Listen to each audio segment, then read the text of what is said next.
you for joining Handle Your Business with Bobby Dino. I am here with a guy that I've been following for a while and has a pretty incredible just comeback story of his own, Jeff Putnam. Jeff, thank you for joining us. Thank you for having me on, Bobby. Oh man, no, it's great. You know, I was on Jeff's show a while back too, and talking with someone like Jeff is very interesting and inspiring, because this is someone who has their own redemption story, if you will. Jeff, for people that don't know about you or about who you are, could you fill them in? Yeah, man. Well, currently living in and grew up here in rural South Carolina, not far from the North Carolina line. Far back as I can go would be right around the time my biological father passed away, early 90s. So I grew up for maybe 6 months with a single mother before she remarried to a guy who liked to parent with his fists. Yeah. And I dealt with that for about 6 years until I was about 12. And I decided to put an end to that myself. And funny enough, when I put an end to that, I was placed up for adoption. And I was adopted later on, right before I turned 13. Spent, the first part of my childhood not knowing what the hell was normal as far as family life went. And then the second half trying to unlearn all the negative shit that I'd been taught and shoved into growing up. Then about 18 years old, I met this really short Hispanic woman who has been my ride or die ever since. Oh, cool. We moved out west. That's where her family's from. We lived out west for a while we were out there. And I'm pretty sure this is what you're kind of leaning into. Financial hardships really kind of took over. We ended up homeless for a couple of years. Mm-hmm. But as I'll get into probably later in this episode, the process of how that went, I made our way back, and back here in South Carolina again. Never thought I'd be a business owner, much less a two-time business owner, but here I am. Yeah. And your businesses, what, for those that don't know, what are they? I've got Rugged Legacy Grooming Supply Company. It's a men's grooming supply business. We sell everything from lip balm to friggin' shampoo, man. Beard balms. Our beard balm was our flagship product. I use it. As a matter of fact, I need to re-up because I've got the smallest of the smallest left. I'm on the inside. I need to get some more. Yeah. No, outside of that, I co-own this company called the Unemployables. We're doing a little bit of a hiatus right now, where we had a mastermind group where we mentored business owners. Mm-hmm. And we're kind of slipping away out of that to just teaching people how to start a business and get it started within a year's time frame, kind of like what I did, what my business partner Nick Lowry did of Ground Shark Coffee. Mm-hmm. We're kind of gearing into that for 2020. Nick's a great dude too. I mean, not to talk about the guy while he's not here or nothing, but when I first started with the Twitter thing last year, like trying to make a go at it, he was one of the early follows of mine, and we were. I remember he was ahead of me for a while in the follower count, but we were right there with each other. And he was someone that I was talking to, and we were talking back and forth. And I was really impressed by this kid. I mean, I want to say he's only 23 or 24 years old. I think he's going to be 25 in 2020. Oh, okay. Well, there you go. And I was impressed by this kid taking the chance and really diving into this coffee business that he has. And I couldn't think of someone else better to do something like that with, because he has that drive. Oh yeah. I mean, if I had the kind of drive that he has now when I was his age, I'd be light years ahead of where the hell I am. Yeah. Isn't that a trip though when you think about that? Because I think about that for myself. I'm 42, and I think about, man, if I would have had the mindset now, or back then that I have now, like when I was like, let's say 22, I feel like I'd be running everything. Like it just like what would be holding me back? So definitely cool that he does have a drive like that. And with the unemployables, when you say you're leaning towards instruction, like how are you going to do that? Is that something that like a subscription service? Is it courses that are going to come out? What happens there? Well, right now we're working on a course geared towards a physical product business, since that's all he and I really know. Hmm. Actually having something physical and tangible to sell, much rather than an e-product or an information product like what you see a lot of. Right. But there's a whole lot of legwork that kind of gets swept under the rug with the sexy side of being a business owner that a lot of people don't realize is constantly running in the background. Yeah. There are a lot of people who have great ideas, but they just don't know how to get started. And so that's what we hope to change. Yeah. Well, not only getting started, but keeping going. So many. One of the things that I talk about with people is not taking yourself out of the race. It's kind of one of those things to where if you keep putting in the work and keep putting in the work, something good's going to happen for you. But people will try for so long and they'll just go, oh, well, that was a good run. We tried, and that's it. And a buddy of mine, his name's Ken Glover. He's an actor among other things, but he's told me, and I can't remember the names of the people that he's told me, but he's been like, hey, so and so had to go on 600 auditions before he got his break. You know, so when you when you think of somebody that's done something for like, oh, I did it for a couple months versus somebody who went and auditioned 600 times, you know, it's just you keep going and eventually opportunity hits. Yeah, I think I said something earlier about that actually. It doesn't really matter how big the wall is. You hit it enough times with a hammer, eventually it's going to break. You just got to keep hitting the damn thing, chipping away at it. I like that. That's a good analogy. Yeah, you keep hitting, you get the sledge, you get bigger tools, all right, Yeah. and then you just As you go along, you might find a bigger hammer, you know? right. Yeah, for sure. There's something that's cool about you that I wanted to bring up to people that may not know, but you have like what, 9 kids? I have 9 kids. I've got eight Man. son. I've got 8 sons and 1 daughter. Oh, well, she's taken care of. she, she Yeah, doesn't have to worry about nothing. I she's mean, good. you alone would be all right, but boy, sounds like she's got a small platoon that's ready to go for her. Yeah, and she's second youngest, so she's got 7 older brothers and 1 younger brother. Oh yeah, no, she's set. Um, what's it seems like you'd be able to give some pretty good parenting advice too with all those kids running around. What's that like for you coming from the background that you did?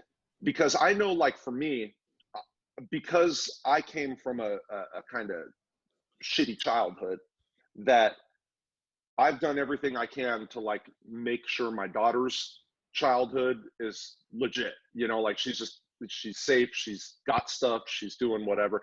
To her detriment, maybe or not, because then you don't want to overspoil them. But for you, what's it like coming from where you were at as a kid to now you're the ringleader of 9 children?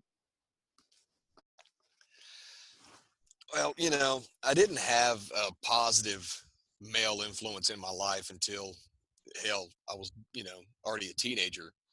Hmm. So, I mean, and the guy who adopted me, my adopted dad, he was the one that showed me exactly what it was to be a man and how a man should behave and act and carry himself and treat his family. Hmm.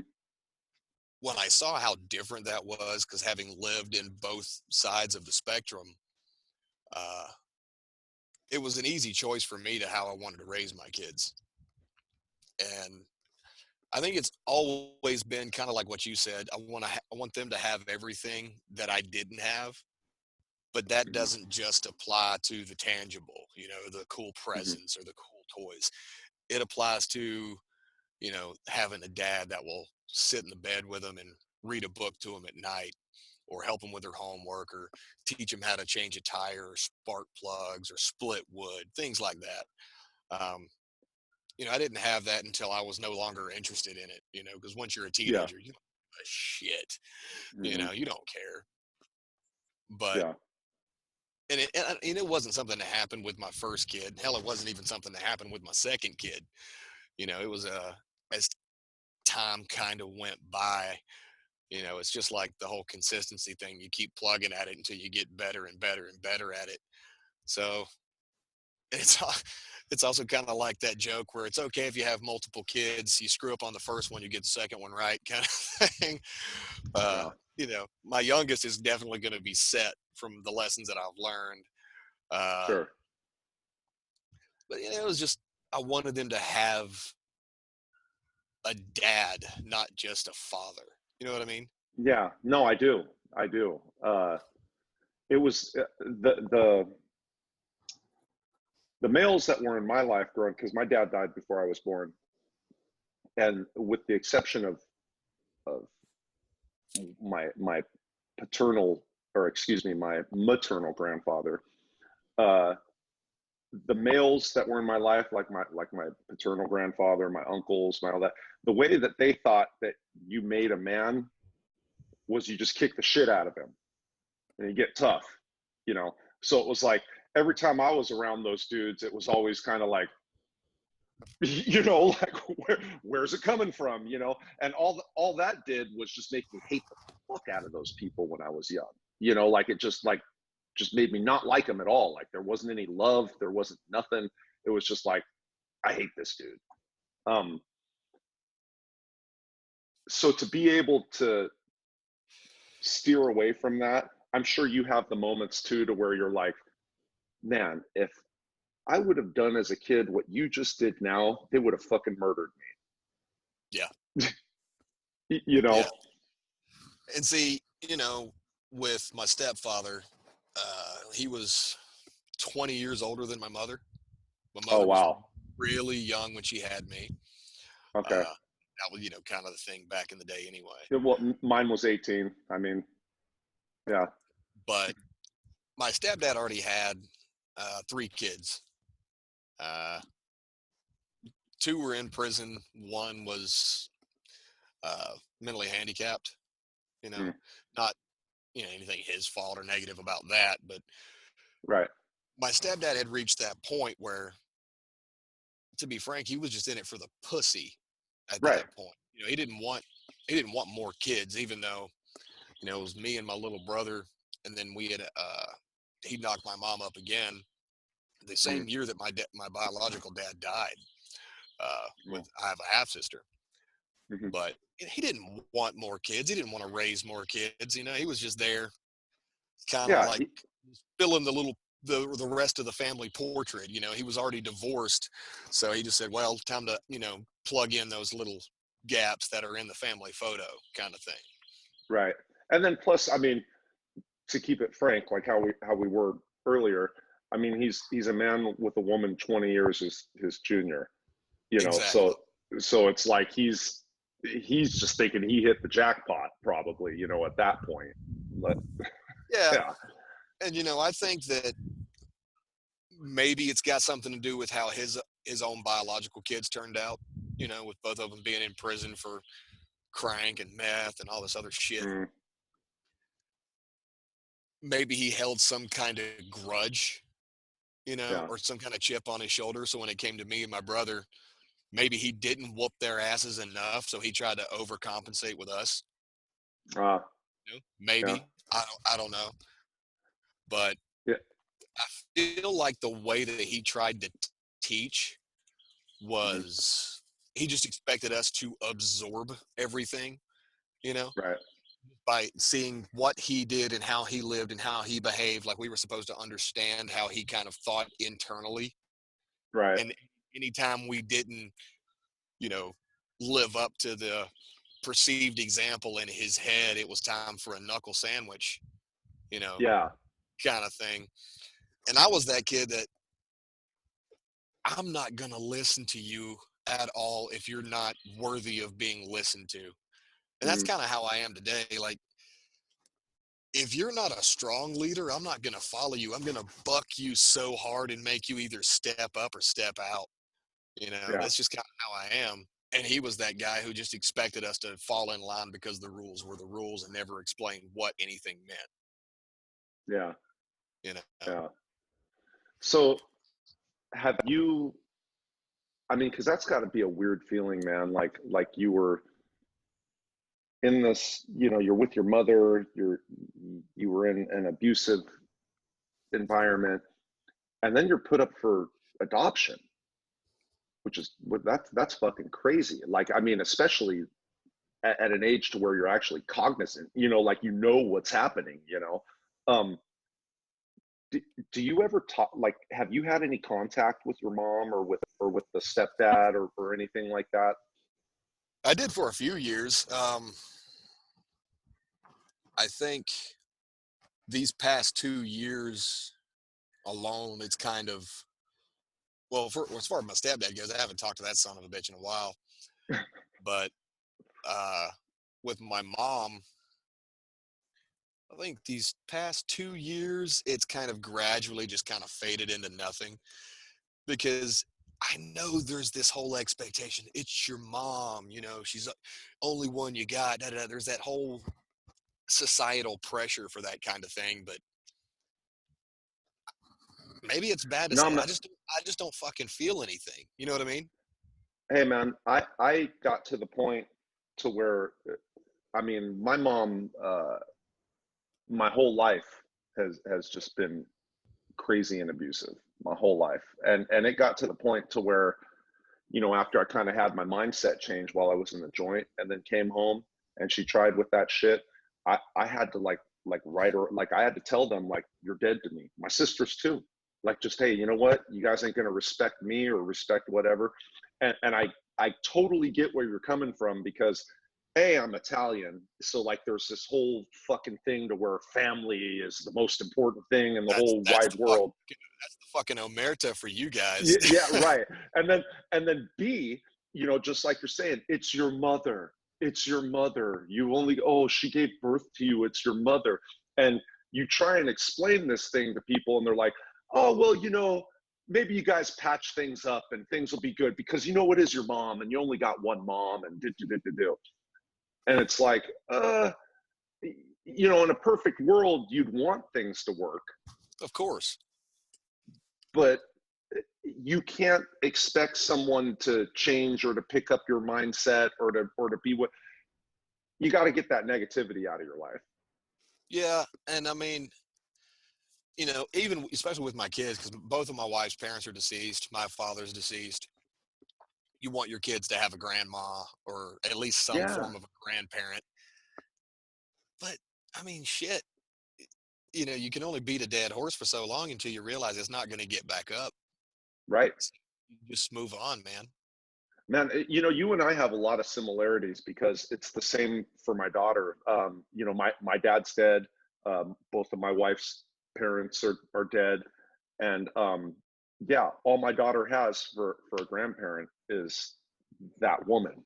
That lady that is. And I'll tell you what, it wasn't. Um, I mean, I wish it was just like mental abuse. It would have been easier, but there was a lot of physical abuse.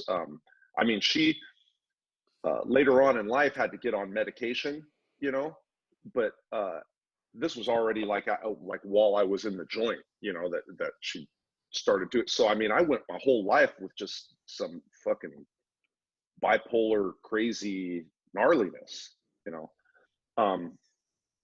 And it is something to where you feel a responsibility to your kids, that you don't want to put them in that same type of predicament. Yeah. And, you know, my wife's Hispanic. My kids are mixed, and I live Mm-hmm. in the South. Yeah. You know, and a lot of the old South, you know, being like the bastion of racism has died out, and Mm-hmm. but some people just don't change their stripes, man. And so when it came to me, you know, having kids with a woman who wasn't white, it was, you know, Mm-hmm. nice to my face, but then there's the snide remarks to my wife behind my back that I was like, all right, you know, cut that shit out before she gets out of hand. Yeah, that's crazy, man. Lots of similarities. Lots of I can. I mean, my wife's not Mexican. She's Armenian. And it's funny because Armenians are a lot like Italians. They even kind of look like Italians and shit. You know, like it's so you think like there wouldn't be a thing. But to be fair, there was a thing on both sides with our deal because Armenians are very very close knit. You know, like they basically tend to stick with their own, like the you know. So while her family was pretty cool, there were one of her brothers like he wouldn't shake my hand like when we met, like he wouldn't do. I mean, so there was that thing, you know, on both sides about, oh, it's different, which is weird to me, man, especially in this day and age. Yeah.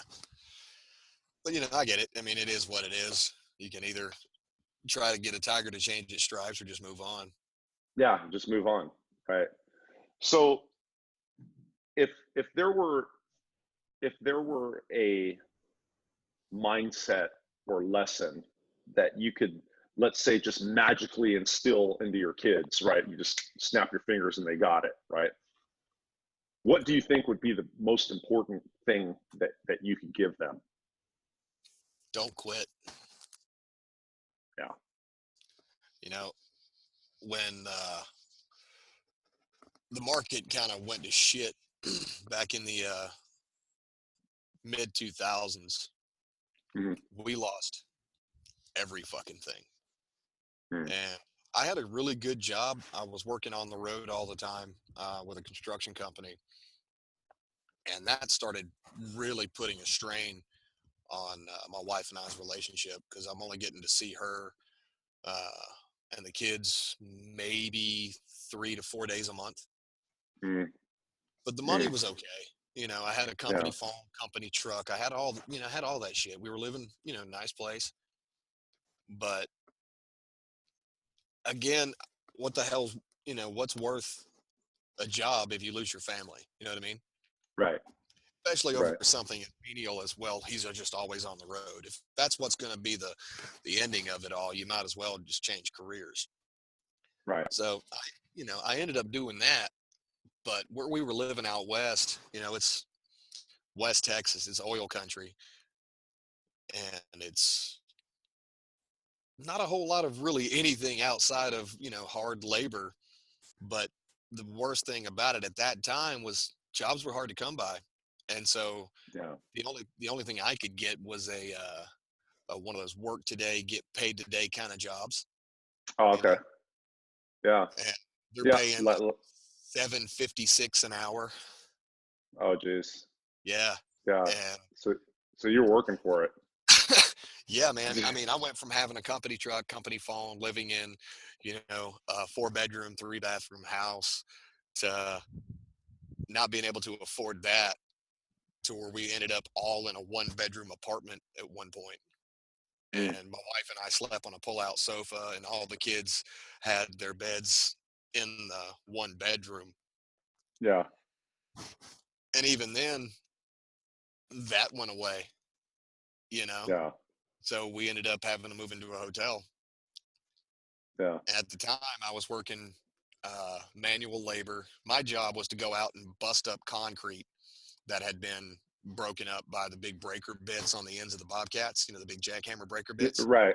They So would were you on like a pneumatic jackhammer or no, they would come by and they would break those up mm, with the breaker bit, and right. then another truck would pull up with a conveyor on it that would pull it into a hopper. And Oh, okay.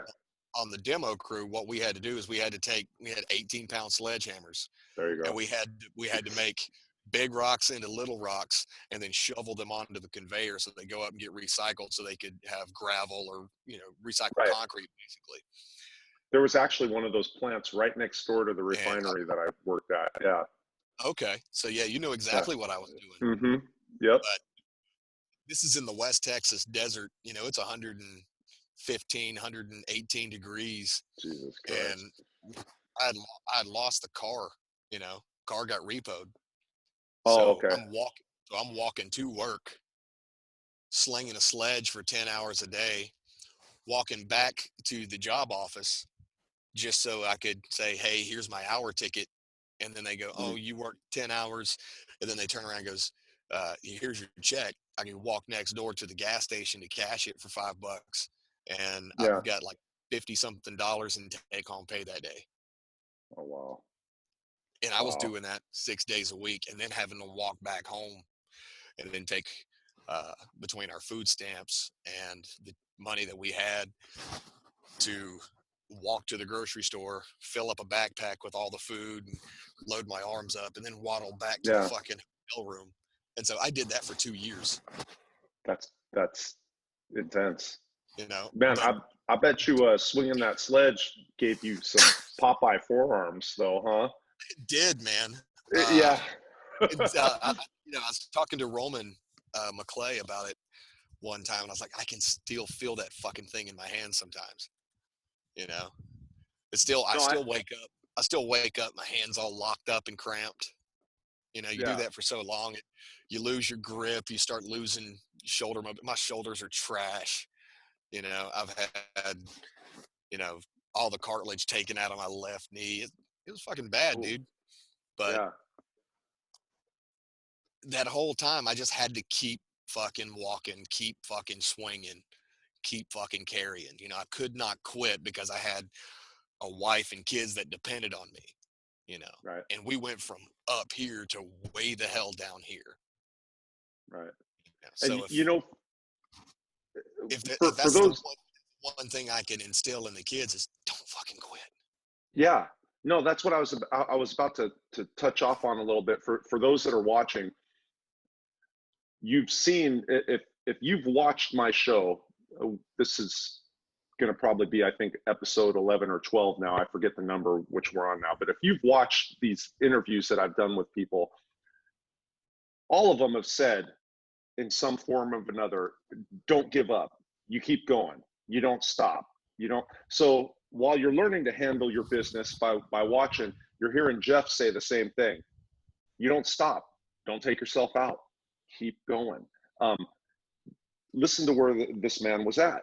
He was for 2 years on a sledgehammer, like and walking back and forth to the hotel room with it. And now he's in a totally different spot because he didn't stop.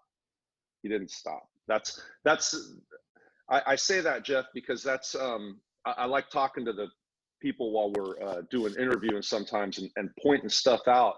It's it's something that you see that is a common thread between people that are where they want to be because they just didn't give up.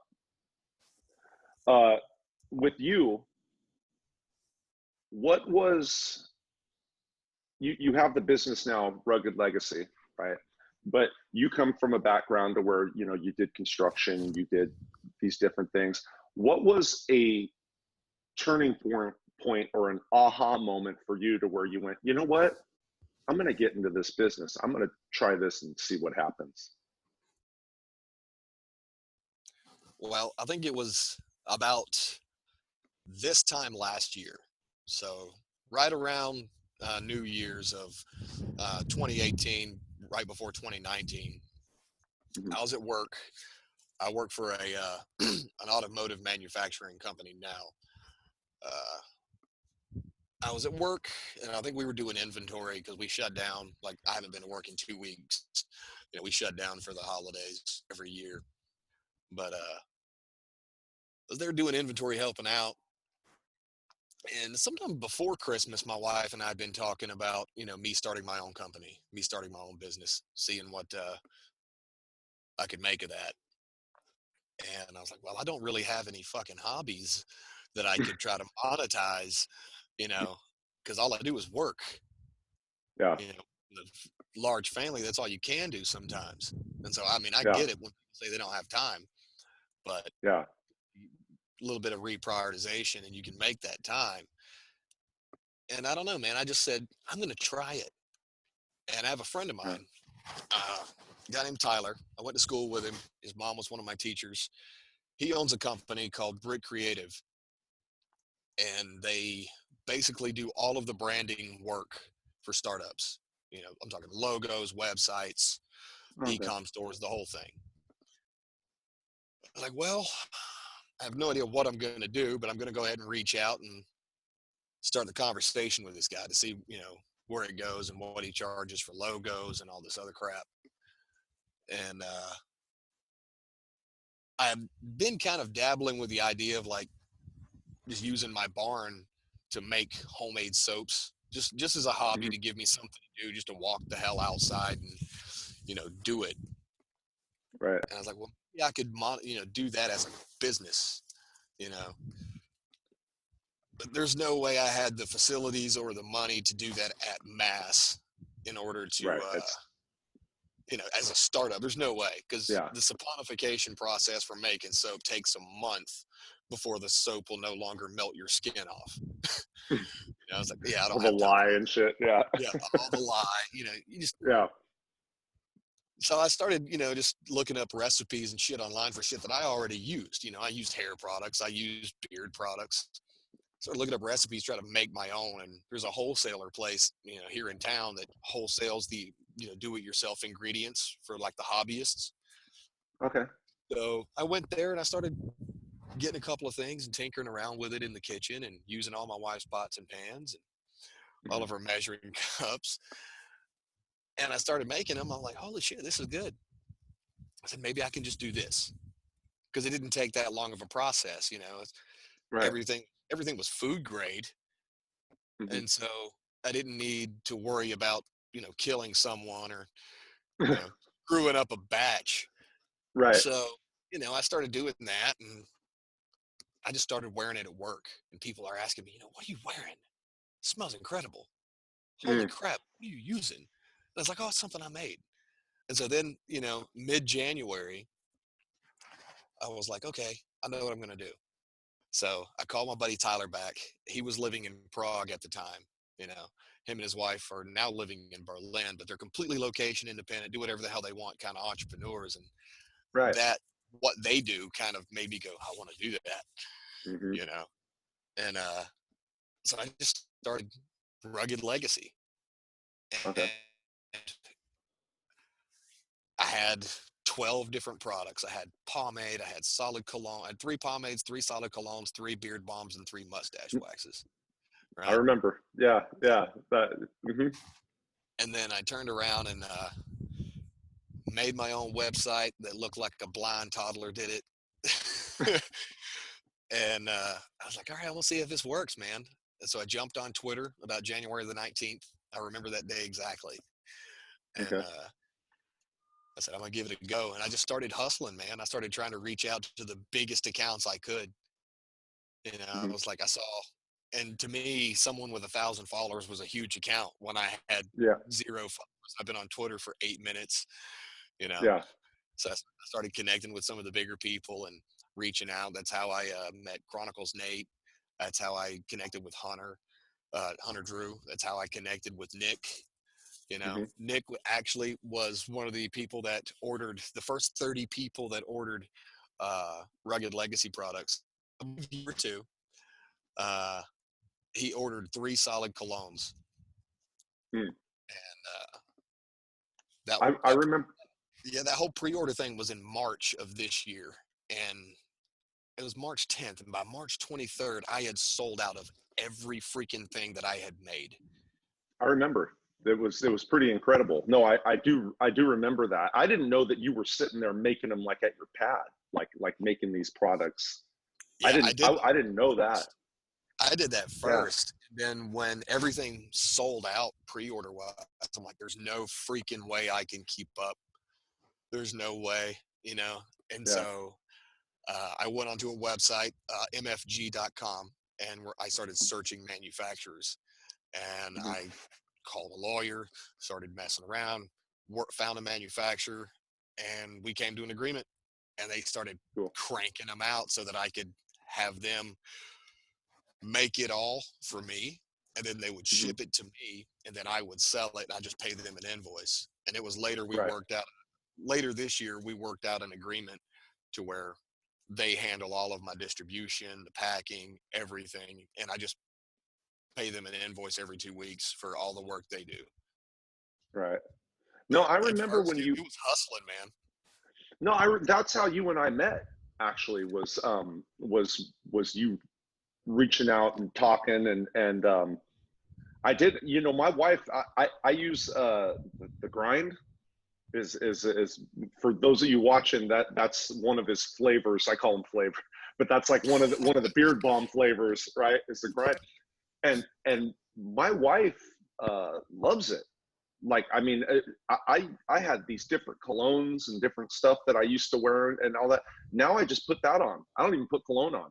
I just put the beard balm on, and people are always like, "Oh man, that smells good. Oh, what is that?" You know, and I'm like, "It's my boy Rugged Legacy, man. That's Jeff right there." And it's a very, people like a comeback story, and the fact that you're coming back with something that's quality is even better. You know, like and I remember people latching onto it. And for those of you watching that don't know, uh, Jeff's following, social media following, just started going through the roof. I mean, you're up there now, right? Like you're over 10K or something by now, aren't you? Or I just hit 12,000 today. oh, there you go. See, crazy. And that's hustle, man. It's not only hustle, right? This is what people don't understand, and it kind of sucks when I see it, because I know that there are people that will sell, like, hey, I'll make all your brand and I'll make everything for you and just pay me some money and you'll have this product, you know. But the problem is that if you don't have the hustle there and you don't have the audience there, your product is more than likely going to fall flat. And the thing with Jeff, with with you, was that he had the hustle, the product, and it just went like everybody was loving it. I remember when you sold out. I actually remember all that stuff, man. Like when you were talking about it, like first starting and getting the stuff. I actually I had you had, I don't know if you still have the same flavors, you probably do, but you had Savage and Outlaw were the solid colognes, and me, I had to, go with the Outlaw. Yeah. But I remember getting some. I mean, it it makes you feel good as a consumer getting it from you because of the story, because of the background, because of knowing what you went through. You know. Yeah. It was uh it was crazy the kind of response that it got, because I was expecting, I might get hell. My first idea was just sell the shit on Etsy, you know, and then I was Hmm. like, nah, fuck that. If I'm gonna go big, and so that's why I just bought my own domain and said, fuck it, I'm gonna do it. you know, Yeah. it, it was crazy the kind of response I got though, because my wife is sitting on the couch and she's watching my phone, and she's like, tell me when another order comes in. Tell me when another order comes in. Because Hmm. my wife has faith in me, but at the same time, she's also still got that fear that I'm going to lose everything and we're going to be in a fucking hotel again. And rightfully Right. so. That's a Yeah. reality that happened. But when I took the chance, even after all that, and she stuck with me, when I took the chance and said, I'm going to pay a few grand right now to get everything started, she was fucking terrified. She, Yeah. she's just don't tell me when you pay the invoice. Just don't tell me. I'm going to throw up, And it Yeah. wasn't until I sold out of everything and she said, holy shit, this is going to work. Right. She's like, I had faith in you, but I was still terrified until this point. that's a wife thing, man, or and maybe a woman thing a little bit, because I mean, even my wife, when I was saying like, okay, I need money to start up this website, I need money for this, I need money for that, it's gonna work, but I got to pay this and that, whatever. She was very like, oh well, and it's not that she didn't have the faith. It's just it's hard, I think, for a spouse sometimes when they see all the money going out but they don't see anything coming back in yet, that they're just like, because they don't have that same, the same picture isn't playing inside of their head, so to speak. Yeah. Like you're watching one movie and they're thinking about this old movie that they'd seen, and it's not the same thing. Yeah. And, a woman is more likely to be sated by safety and security. Oh, for sure. Yeah. Guys like us, you throw us out of an airplane at 200 miles an hour and we're at the top of our game at that point. Yeah. If we get lost in the woods, we're happy because now we got to Mhm. rely on ourselves. Now Right. we got to even make some shit happen. You know what I mean? Yeah. But you put our wives in that kind of situation. And yeah, there's some women like that. I'm not trying to do this whole gender back and forth Sure. thing. Sure. But for the most part, you take a guy and you throw him into an uncomfortable situation where he's got to nut the fuck up and make it Hmm. happen, he's going to thrive, Yeah. Or he's you gonna know? die. Yeah, One of the or two. die, but he's Yeah. going to have a whole lot Yeah. of but he's going to have a whole lot of fun doing either one, you Yeah. know? But our wives, they look to us to provide for them and protect them, you know? Mhm. And if that gets put in jeopardy or that is maybe up for question, they're not down with that shit, man. Yeah. Well, too, with mine, so my wife's an RN, but she she's been an RN for a while, and she's worked in management and does like case management and all this different stuff. So when I was starting, and even now today, I mean, I shouldn't say like, oh, back then, because even now she does it sometimes still too. She'll look at things with this very managerial like type of thing, like, oh, that's not going to work, or oh, what about this, or oh, what about that, or oh, Risk and assessment. yeah, exactly, the risk assessment, to where like you were talking about.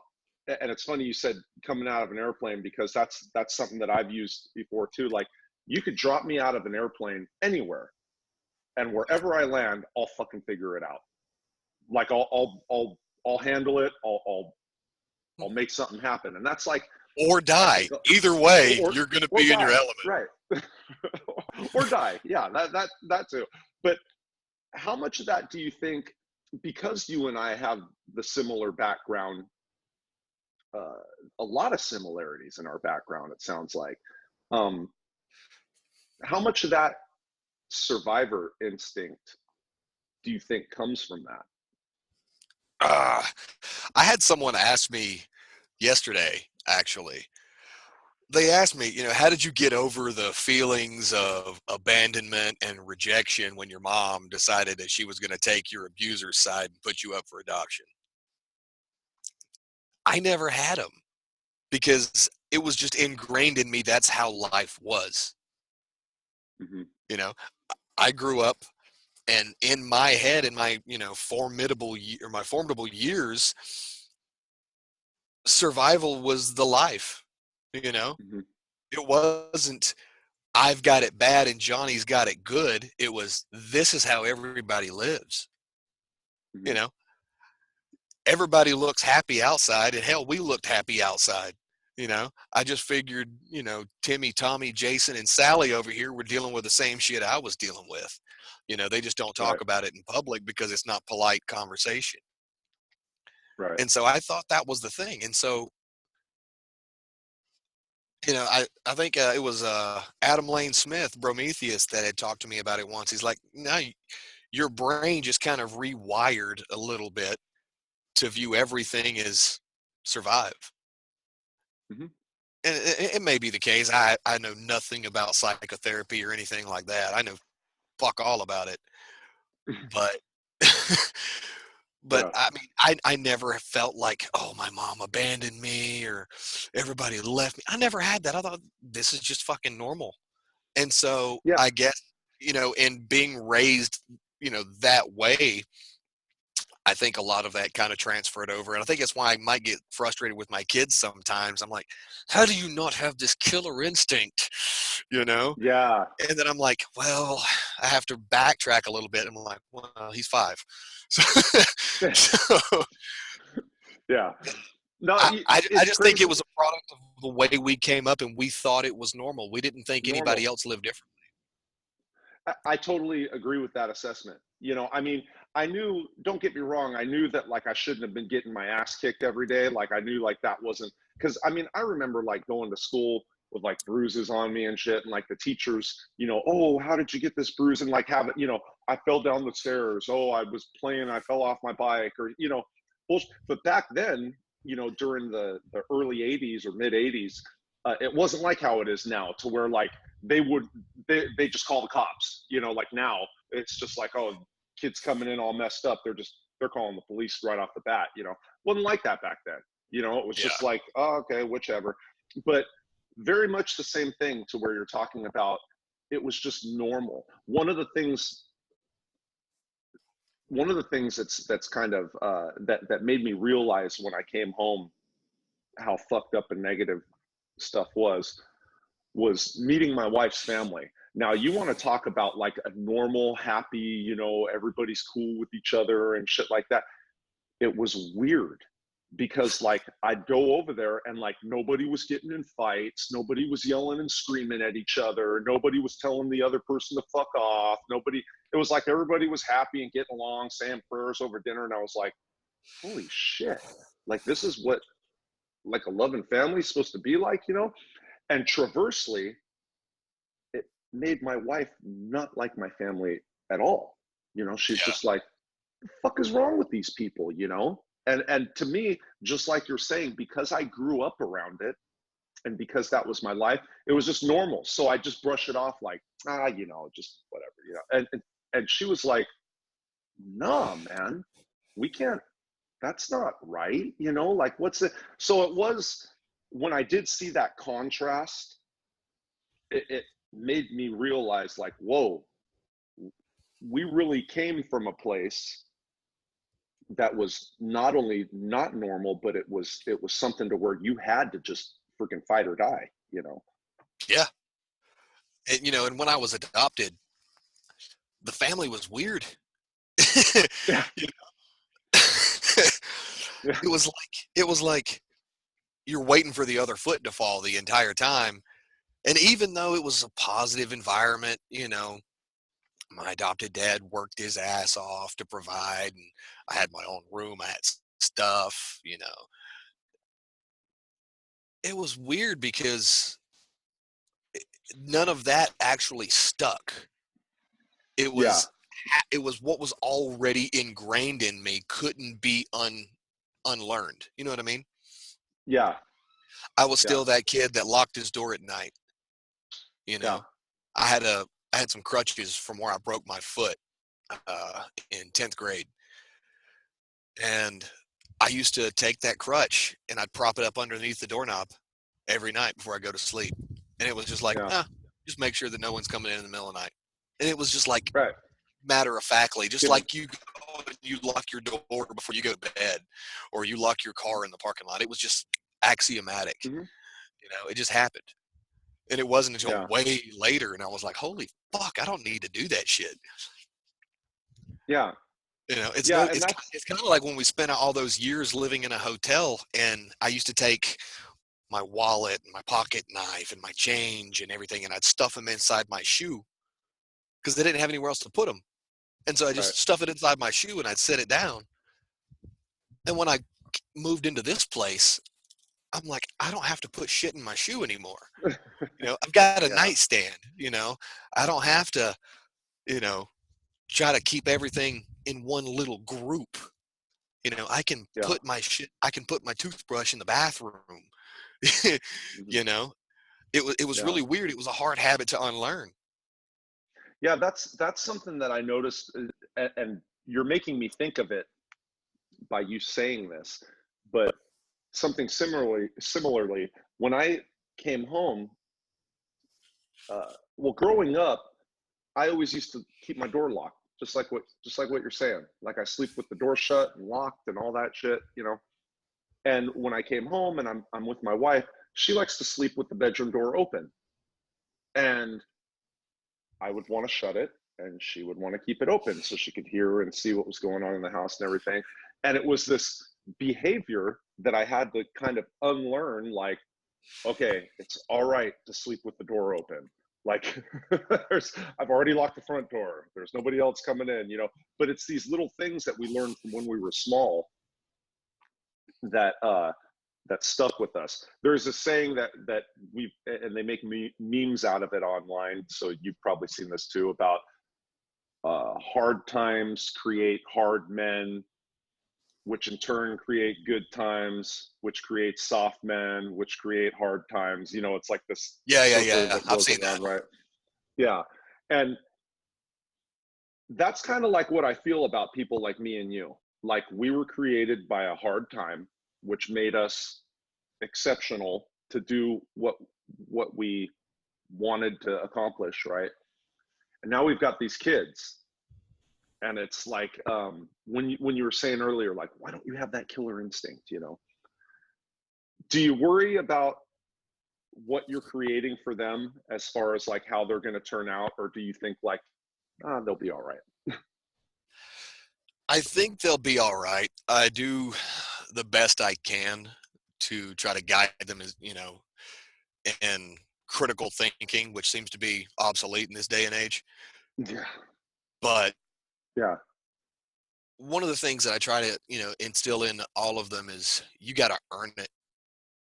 You know, I don't give them anything. Most people, and I actually had a conversation with my 14-year-old about this the other day. Well, my wife did. He was like, "You're buying my 17-year-old. You're buying him. Uh, you're going to give him $1,000 to go towards his first car." I said, mhm, "Well, yeah. Well, most parents buy their kids their first car." I was like, I ain't most parents, you yeah, know, but they've got jobs, they work, they got to earn yeah, their way because I had to earn my way and nobody gave shit to me. And I mean, I'm not saying I make them work for their Christmas presents or something, yeah. but I try to instill in them that if you want it, you gotta go get it. You can't just wait for it to land on your plate. Hey, good for you, man. Good for you, because that's, you know, my son, he ended up growing up for the most part without his dad. I was gone from the time he was 4 until he was 14. So he went all those years without me, right? And then when I came home, there was this bad blood started between me and his mother, to where then she just started getting in his ear about stuff. She tried to sue me for some money that I didn't know her, you know, and then there was more drama to where it kind of affected our relationship, right? But when I look at that kid nowadays, like he's got his own place. He doesn't ask me for anything. Like sometimes I wish he would. Like I swear to God, like it would make me feel better. You know what I mean? Right. Like just to hit me up. You know, like it's all good. But like I'll ask him like, hey, you're good. You need this. You need that. But he's doing all right for himself. He understands that you got to work for it, and that you got to you know basically earn your keep. To whereas my daughter, who's 9, right?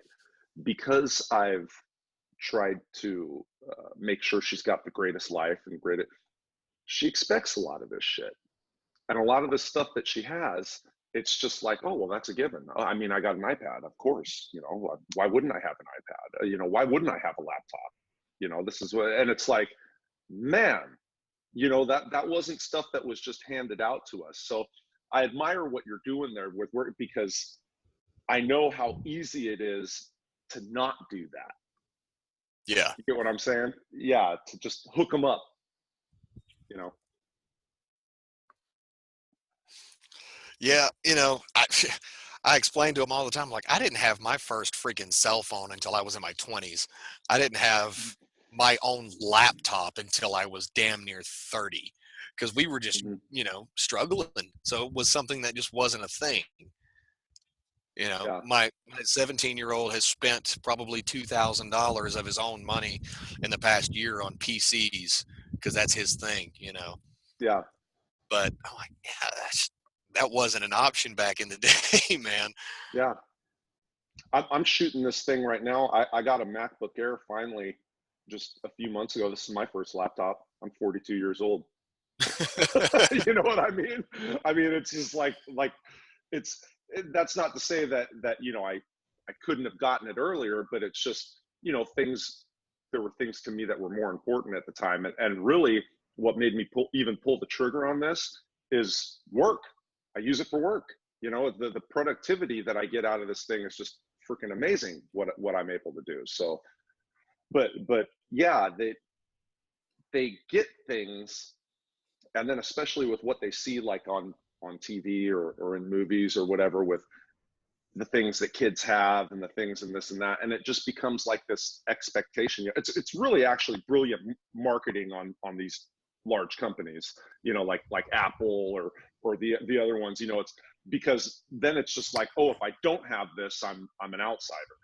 You know, Right. they yeah, and then you have to put up with oh, all the other kids have it. Why Yeah, why I, can't I I? still I still deal with that sometimes. My 16-year-old, he's like, well, so and so has one of these. You have a job. My 13-year-old, my friend's parents don't make them do chores. I said, well, your friend's parents aren't your parents. So, Right. yeah. if there was if there was something, because we're coming up on that hour mark.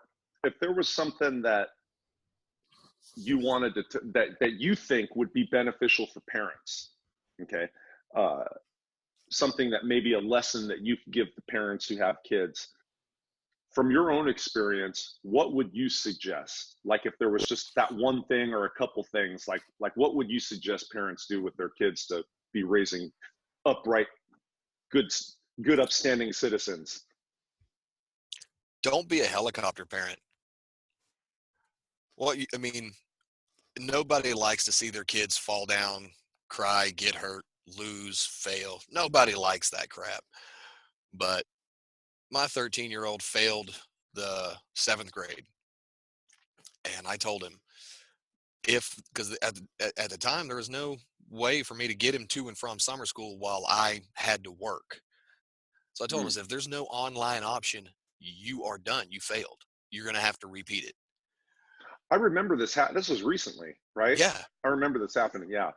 But the whole point of that lesson was, if you don't let your kids fail or brush up against the guardrails of catastrophe and let them fall in a controlled and safe environment, by you. I'm not saying let them, jump out of a tree without a harness or whatever.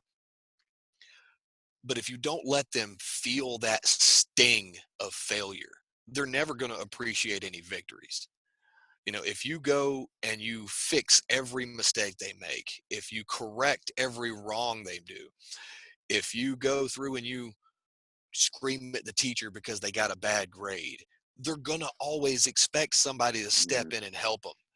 And when it all comes Yeah. down to it, nobody's going to help them but themselves. And if you don't show them how to help themselves, you're doing your kids a disservice. You can't be Yeah. the helicopter parent that goes through and fixes everything. I have a niece right now, my wife's sister's daughter. She's Mhm. 21, 22 years old, no high school education, pregnant. No, sorry, she's not pregnant. She has a kid. She's living with her mom. But her mom, my wife's sister, anytime she got a bad grade, oh, it's because your teacher doesn't like you. Oh, you Mm. don't understand your homework. I'm going to do it for you. And now she's pregnant, chain smoking cigarettes, living in a trailer with her mom, with a kid that her mom takes care of. And Mm. she's 22 years old and she can't tell time on an analog clock. Dang, man, that's like a And learning I'm disability almost. and I'm pretty sure this is, the most farthest extreme example of what I'm getting at Yeah. here. But I watched that girl be raised, and I saw how her parents corrected and fixed all of her problems for her and never let her fail at anything. And they've Yeah. handicapped their daughter for probably life at this point. It gets it gets like that, bro. Like Because God, it's harder to learn shit when new shit when you're in your 20s.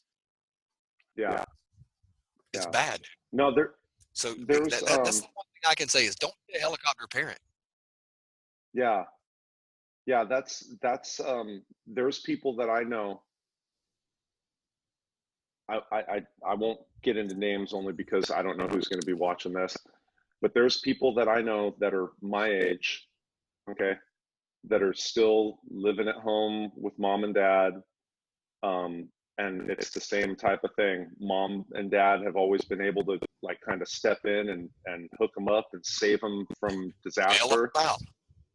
Yeah, and now like they're 42 years old living at home with mom. I mean, that's crazy to me. Okay, so Jeff, before we close, and because you are somebody who obviously has handled your business and continues to do so, for those that are out here, right? Those that are watching, those that may be thinking about like, oh, I want to start a business, or oh, I'm going to get going with this or that. What would be your advice to them on where to start and like what kind of mindset they need to have going forward? Just there's a I can't remember who said it, but there's a 0 to 1 rule. It's harder to go from 0 to 1 than it is from 1 to 5, because from 1 to 5 you're already in motion. Okay. But if you have something you want to do, no matter what it is, whether it be a business or a hobby or whatever, just get started. And while you're moving, if you're not going in the right direction, you can pivot and start going in the right direction. You start making processing. Oh, this isn't working. Shift left. Oh, this is now working. Then you find something. Oh, this is not working. Shift a little bit right. Oh, this is working, kind of thing. But it's harder Right. to just get started. So get that out of the way. And if you start realizing that something's not working exactly the way you want, pivot, because you're already in motion. Yeah. But Agreed. you don't just start waiting and trying to figure out which is going to be the best way. Just start. And if you're going to get it wrong the first time, no matter what. So just start. Yeah.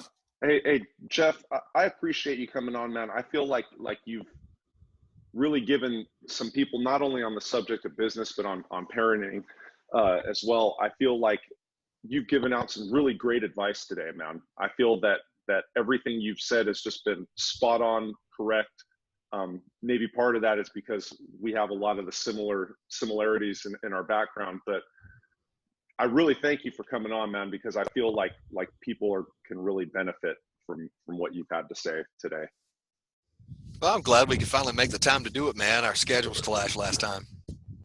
Yeah, no, for real. No, it's great. And for all you watching at home, listen to what this man is saying, because this is somebody that has been at zero, okay, that went from here to here, and he came back. That type of stuff is rare. A lot of times when people are up high and they get down low, it's hard for them to get back up high again. So everything that Jeff has been saying today has been spot on, and y'all should pay attention. Jeff, thank you once again, man. I totally appreciate it. And for all you guys out there, I'm Bobby Dino. I've been speaking with Jeff Putnam. All of his information for Rugged Legacy and the Employables will be down in the description area. Thank you for joining us for Handle Your Business. And until next time, stay safe out there. All right, cool. That's good, man. I'm gonna hit the stop recording.